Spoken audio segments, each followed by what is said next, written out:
हमारी दुनिया जितनी खूबसूरत है उतने ही रहस्यों से भी घिरी है।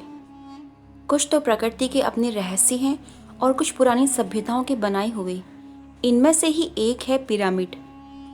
मिस्र के पिरामिड इतिहास के रहस्यों में से एक हैं। इन पिरामिड का निर्माण प्राचीन मिस्र के सम्राट, जिन्हें फेरो कहा जाता था, उनके लिए बनाए गए स्मारक के रूप में किया गया था। मरने के बाद उनके शव को मम्मी के रूप में इस पिरामिड में सुरक्षित किया जाता था, क्योंकि मिस्र वासियों का मानना था कि मृत्यु के बाद भी जीवन है, और इसीलिए राजा के साथ साथ उसकी ज़रूरत की वस्तु और कभी कभी उसके प्रिय जानवर को भी मम्मी बनाकर रखा जाता था। यूँ तो मिस्र में लगभग 138 पिरामिड हैं, और हो सकता है कुछ पिरामिड वक्त के साथ रेत में दफन भी हो गए हो। लेकिन काहिरा के उपनगर गीज़ा में स्थित 3 पिरामिड में से गीज़ा का ग्रेट पिरामिड प्राचीन विश्व के 7 अजूबों में शामिल है, जिसे कुफू का पिरामिड भी कहा जाता है। ये 3 पिरामिड में सबसे उत्तर में स्थित है। इसके साथ बीच में स्थित शानदार पिरामिड काफरे पिरामिड है, जो कि चिफ्रेन का पिरामिड के नाम से भी जाना जाता है। इस पिरामिड का निर्माण कुफू के बेटे काफरे द्वारा किया गया था। गीज़ा के प्रमुख 3 पिरामिड में सबसे छोटा पिरामिड मेनकौरे का पिरामिड है, जिसे माइसेरिनस का पिरामिड भी कहते हैं। ये पिरामिड जितने महान हैं उतने ही रहस्यों से भी घिरे हैं, जिनसे आज तक पर्दा नहीं उठ पाया। ये पिरामिड नील नदी के किनारे से कुछ दूरी पर स्थित हैं।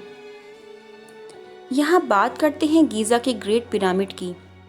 गीज़ा का महान पिरामिड लगभग 2560 ईसा पूर्व में बनवाया गया था। इसे कुफू पिरामिड के नाम से भी जाना जाता है, क्योंकि इस पिरामिड को प्राचीन मिस्र के राजा कुफू के शव को संरक्षित रखने के लिए बनवाया गया था। इसकी असल हाइट 147 मीटर है, लेकिन अब वक्त के साथ साथ ये अपनी कुछ हाइट को खो चुका है, और अब इसकी हाइट 138 मीटर रह गई है। यह पिरामिड काहिरा के उपनगर गीज़ा में 14 एकड़ की भूमि में बनवाया गया था। इस पिरामिड के छोर तक पहुंचने के लिए 203 सीढ़ियां चढ़नी पड़ती हैं। महान पिरामिड में लगभग 23 लाख पत्थर ब्लॉक्स का इस्तेमाल हुआ था, और इस पिरामिड को बनाने में इस्तेमाल किए गए पत्थरों का वजन लगभग 2 टन से 30 टन तक था। इसमें 2.3 मिलियन के लगभग लाइमस्टोन ब्लॉक और ग्रेनाइट पत्थर का इस्तेमाल किया गया है, जिनमें सबसे बड़ा ग्रेनाइट का पत्थर राजा के चैम्बर में मिला था, जिसका वजन 25 से 80 टन तक था। हैरानी की बात तो ये है कि पिरामिड के निर्माण में इतने भारी पत्थरों को कैसे उठाया गया होगा। उस समय तो ऐसी कोई तकनीक भी नहीं थी। वैसे ये आज तक एक रहस्य ही है। क्या वाकई ये इंसानों ने बनाया है या फिर एलियन ने बनवाया है, जो हमेशा किस्से कहानियों में ही सुनने को मिलते हैं, क्योंकि आज की तकनीकी का इस्तेमाल करके भी ऐसी इमारत नहीं बनाई जा सकती। ये पिरामिड लगभग 20 सालों में बनकर तैयार हुआ था।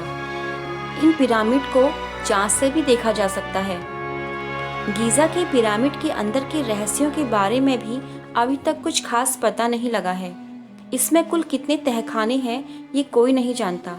अभी तक की रिसर्च के आधार पर 3 तहखानों का पता लगा है, जिसमें आधार तहखाना, राजा का तहखाना और रानी का तहखाना शामिल है।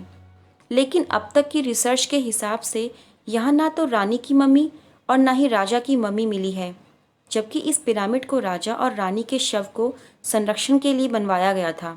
हो सकता है कि इनकी मम्मी इसी पिरामिड के अंदर किसी खुफिया जगह पर सुरक्षित हो। इस पिरामिड के अंदर अभी कितने ही रहस्य दफन हैं। गीज़ा के पिरामिड को इस तरह बनवाया गया है कि इसके अंदर का तापमान हमेशा ही नियंत्रित रहता है। इसके अंदर का तापमान हमेशा 20 डिग्री सेल्सियस ही रहता है।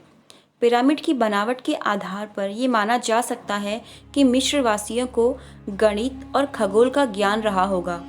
विशेषज्ञों के मुताबिक पिरामिड के बाहर पत्थरों को इतनी कुशलता से तराशा गया है और लगाया गया है कि जोड़ों में एक ब्लेड भी नहीं घुसाई जा सकती।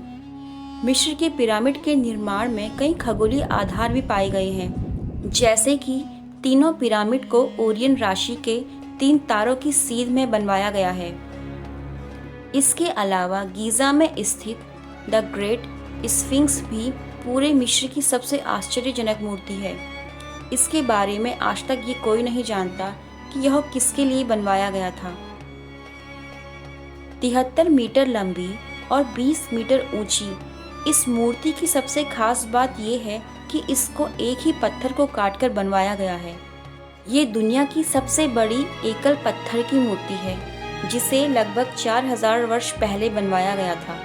इस मूर्ति का धड़ तो शेर का है और सर इंसान का है। वैसे स्फिंक्स का चेहरा आमतौर पर फिरौन काफरे का प्रतिनिधित्व करने के लिए मानी जाती है। ये मूर्ति भी किसी अजूबे से कम नहीं है। ये सब रचनाएं कैसे बनी और किस तरह से बनवाई गई, ये सब आज तक एक रहस्य ही है। इन्हें देखकर लगता नहीं कि ये किसी इंसान ने बनाई है, तो आखिर बनाई किसने है? सोचिए जरा।